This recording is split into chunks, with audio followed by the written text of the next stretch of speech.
Cyber ठगों ने प्रदेश में सबसे बड़ी साइबर ठगी को अंजाम दिया है। रुपए के लिहाज से जरूर ये ठगी इतनी बड़ी ना लगे, लेकिन इस ठगी में 81 साल के एक बुजुर्ग को शिकार बनाया गया है।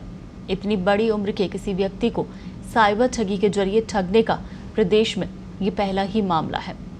बुजुर्ग के पेंशन अकाउंट से 5 लाख रुपए निकाल लिए गए। इन रुपयों का मैसेज आने पर राज खुला। करनी विहार थाना पुलिस ने बताया कि रंगोली गार्डन क्षेत्र में रहने वाले वीरेंद्र कुमार को शिकार बनाया गया। उन्होंने अपने पेटीएम अकाउंट से 178 रुपये का फूड पेमेंट किया था। इस पेमेंट के कटने के बाद 900 रुपये खाते से और काटे जाने का मैसेज आया। इस पर जब गैरा ने अपने मोबाइल और लैपटॉप के जरिए इस 900 रुपये के पेमेंट के बारे में जानना चाहा और कस्टमर केयर से मदद मांगी। पता चला कि कस्टमर केयर के नंबर पर ठगों ने अपना नंबर अंकित किया है। इसी नंबर पर गैरा का फ़ोन लगा तो ठग ने उनको एनीडेस्क ऐप मोबाइल में डाउनलोड कराया और बताया कि वो जल्द ही 900 रुपये काटे जाने के बारे में जानकारी देंगे। बस जो मैसेज आए उसकी जानकारी वो फ़ोन पर बातचीत के दौरान बताते रहे। 81 वर्षीय गैरा ठगों की बातों में आ गए और एनीडेस्क के कारण ठग उनके मोबाइल में सेंध लगाते रहे। कई बार में गैरा के खाते से 5 लाख रुपए निकाल लिए गए। जब फ़ोन रखा तो उसके बाद रुपए निकालने के मैसेज आते रहे। बाद में इसकी जानकारी गैरा ने अपने परिवार के सदस्यों को दी और फिर पुलिस को इस बारे में बताया गया। करनी विहार पुलिस ने ठगी और आईटी एक्ट की धाराओं में केस दर्ज कर लिया है। वहीं जिन नंबरों से फ़ोन किया गया था वो नंबर अब बंद आ रहे हैं। तो साइबर ठगी का ये एक और मामला, लगातार साइबर ठगी के मामले बढ़ते जा रहे हैं। अब 81 वर्षीय बुजुर्ग को राजधानी में साइबर ठगी का शिकार बनाया गया है, जिसके खाते से 5 लाख रुपए साफ किए गए हैं। चलिए इस पर और ज्यादा जानकारी के लिए हमारे सहयोगी जयंत फोनलाइन पर हमारे साथ जुड़ गए हैं। जयंत, लगातार मामले सामने आ रहे हैं, लोगों को जागरूक भी किया जा रहा है, लेकिन बावजूद लोग इसका शिकार होते जा रहे हैं। एक बार फिर से ठगी की वारदात, क्या कुछ अपडेट है? टोटल कितनी रकम अकाउंट से साफ हुई है? जयंत, आप सुन पा रहे हैं? हेलो। बिल्कुल जयंत, ये एक और मामला साइबर ठगी का जो सामने आया है, क्या अपडेट है उसे लेकर? कितना पैसा अकाउंट से साफ किया गया और किस तरह से ठगी का शिकार बनाया गया इन वृद्ध को? बिल्कुल, देखिए 5,07,000 के आसपास रुपए जो है वो अकाउंट से निकाले गए हैं। 8 बार के अंदर 8 ट्रांजैक्शन किए गए हैं, उसके बाद जाकर ये रकम निकाली गई है, करीब 5 लाख रुपए।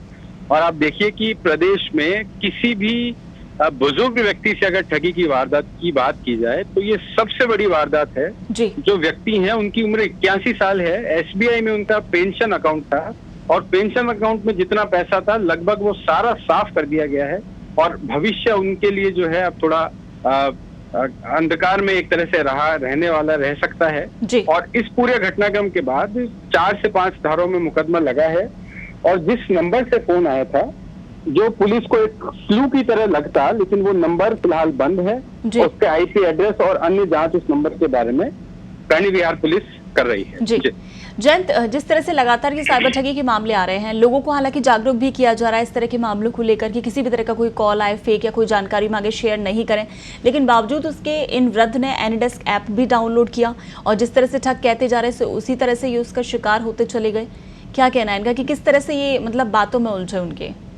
बिल्कुल, देखिए आज सबसे बड़ी बात रहती है कि अगर बैंक से संबंधित, फूड डिलीवरी ऐप से संबंधित या एयरलाइन से संबंधित या किसी भी और चीज की क्वायरी करने के लिए सामान्य व्यक्ति गूगल पर जाकर उक्त जो भी कंपनी होती है उसका कस्टमर केयर नंबर की डिमांड करता है जी। बड़ी बात आप ये देखिए कि जितनी भी बड़ी बड़ी कंपनियां हैं उन कंपनियों के कस्टमर केयर के नंबर पर ठगों ने अपने नंबर अंकित कर रखे हैं और इस तरीके से सेटिंग कर रखी है कि अगर कोई भी व्यक्ति कस्टमर केयर के नंबर की डिमांड करेगा तो वो नंबर, ठगों का जो नंबर है वो सबसे ऊपर ब्लिंक करेगा।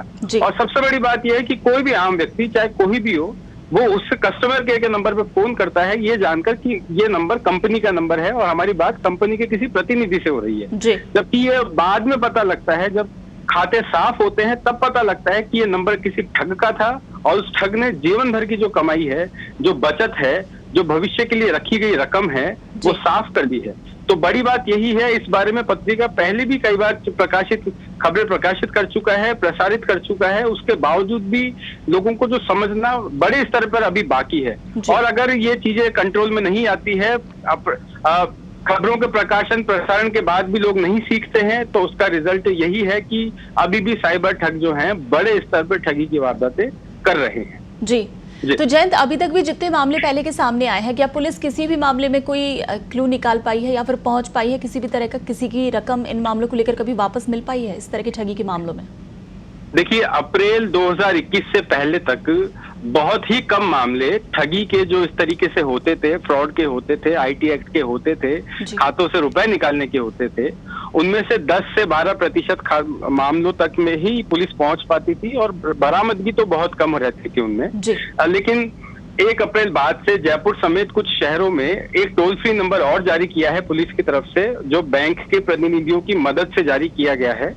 उस नंबर पर कॉल करके ये लोग जो हैं, पुलिसकर्मी को अगर उस नंबर पे कॉल किया जाए तो उस नंबर से कॉल उठने के बाद पुलिस तत्काल कार्रवाई में जुटती है। एक अलग टीम ही इसके लिए तैनात की गई है। और अच्छी बात यह है कि अगर जयपुर शहर की बात की जाए तो 1 अप्रैल से लेकर अब तक करीब 80-90 लाख रुपए के आसपास की रकम सही समय पर कॉल करके या सही समय पर कदम उठाकर पुलिस बचा चुकी है। हालांकि 3 से 4 करोड़ रुपए की जो रकम है वो अभी भी लिंगरोहन है, एक तरीके से उसका अभी भी जो है कोई पता ठिकाना नहीं है कि वो रकम किस खातों में गई है। उस बारे में भी पड़ताल की जा रही है। लेकिन जो बैंक ग्राहक हैं उनको भी समझना बहुत जरूरी है कि किस तरीके से ठगों से बचा जाए। जी बिल्कुल जयंत, इस तमाम जानकारी के लिए शुक्रिया। तो साइबर ठगी का ये एक और मामला और बेहद बड़ा मामला है। 81 साल के बुजुर्ग के साथ करीब 5 लाख से ऊपर की साइबर ठगी की गई है।